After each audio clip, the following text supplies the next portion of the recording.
Hello, 3 4. So, Christina's Ghost, chapter 11. This starts to lead into a scary chapter. So, hopefully, you'll get it. It's called Something in the Attic. Chris lay across her bed and fought back tears. It was too early for sleep, only 8:30, but she wasn't going downstairs again. Every time she thought of Uncle Ralph sitting there smiling at her in that superior way, she just gritted her teeth. How could he refuse to believe in Russell Charles when he had seen him himself? If he wouldn't believe his own eyes, how would she ever convince him?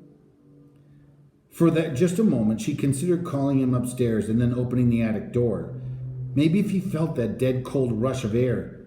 And what if he didn't feel it? What if she dragged him down the hall, threw open the attic door, and nothing happened? No cold, no wind, no voice warning them to go away. How he'd laugh then. How he'd tease her.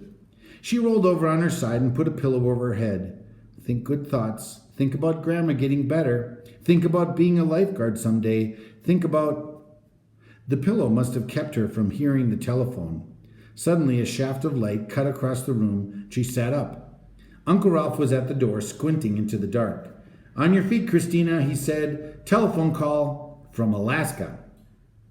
Think about Mom and Dad. Chris shouted with joy and flew across the room. She nearly knocked Uncle Ralph over in her haste to get down the stairs to the telephone in the hall.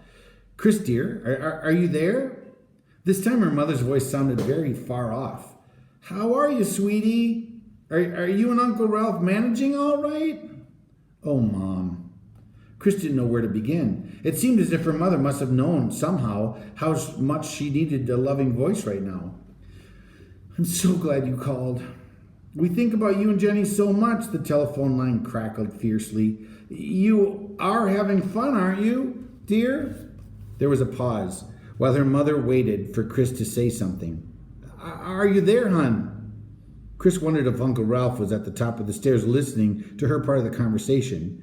She realized that talking about her problem would be like tattling. And what could her folks do if she just told them? She couldn't expect them to come racing home just because Chris believed in ghosts and Uncle Ralph didn't. I'm fine, Mom, Chris said. Are you and Daddy having a good time? Absolutely marvelous. We're taking lots of pictures so we can share them with you and Jenny, and we're picking up some pretty nice presents, too. What are you doing to enjoy yourself, Chrissy? I'm swimming every day, Chris said, glad to have something she could talk about freely. And I'm getting really good. I go exploring, and I'm getting really tanned.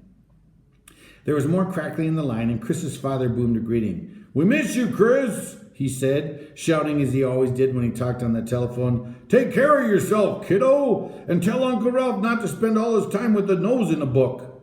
I hope you're making it lively for him. Sure, Dad. Chris wondered if her parents had talked to Uncle Ralph about her before he called her to the phone. Maybe he told her that she was making up wild stories. She thought about it and decided he wouldn't do that. He wouldn't like tattling any more than she did. They said goodbye and Chris put the phone back on the hook. It had been wonderful to talk to them.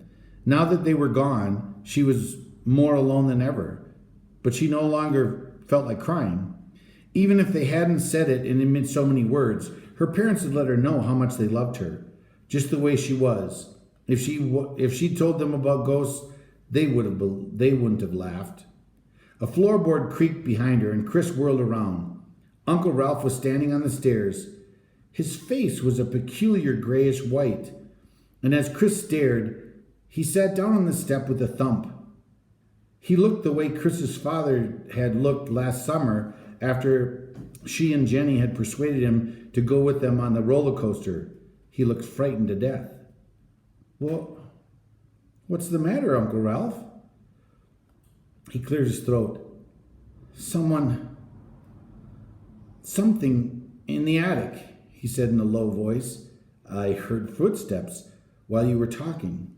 Oh, Chris said. She put her hand back on the telephone as if she could call her mother and father back again. I'd think it was a tramp, someone who'd sneaked in, except he ran his fingers through his gray hair.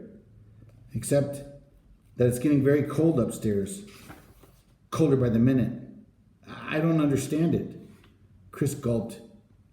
I told you, she began, but he interrupted irritably. Don't say I told you so. It's very rude. He leaned forward tensely. We have to do something, I suppose. Do what? Find out what's going on. We'll have to look around up there. Not now, Chris protested. Not tonight, Uncle Ralph. Can't we do it in the morning? But he was on his feet again and looking up the stairs. Now, he insisted. You may have nerves of steel, Christina, but I haven't. I can't go to bed if there's something prowling around out overhead or walking up and down outside my bedroom door. A wave of relief washed over Chris. You believe me now, she said. You do, don't you?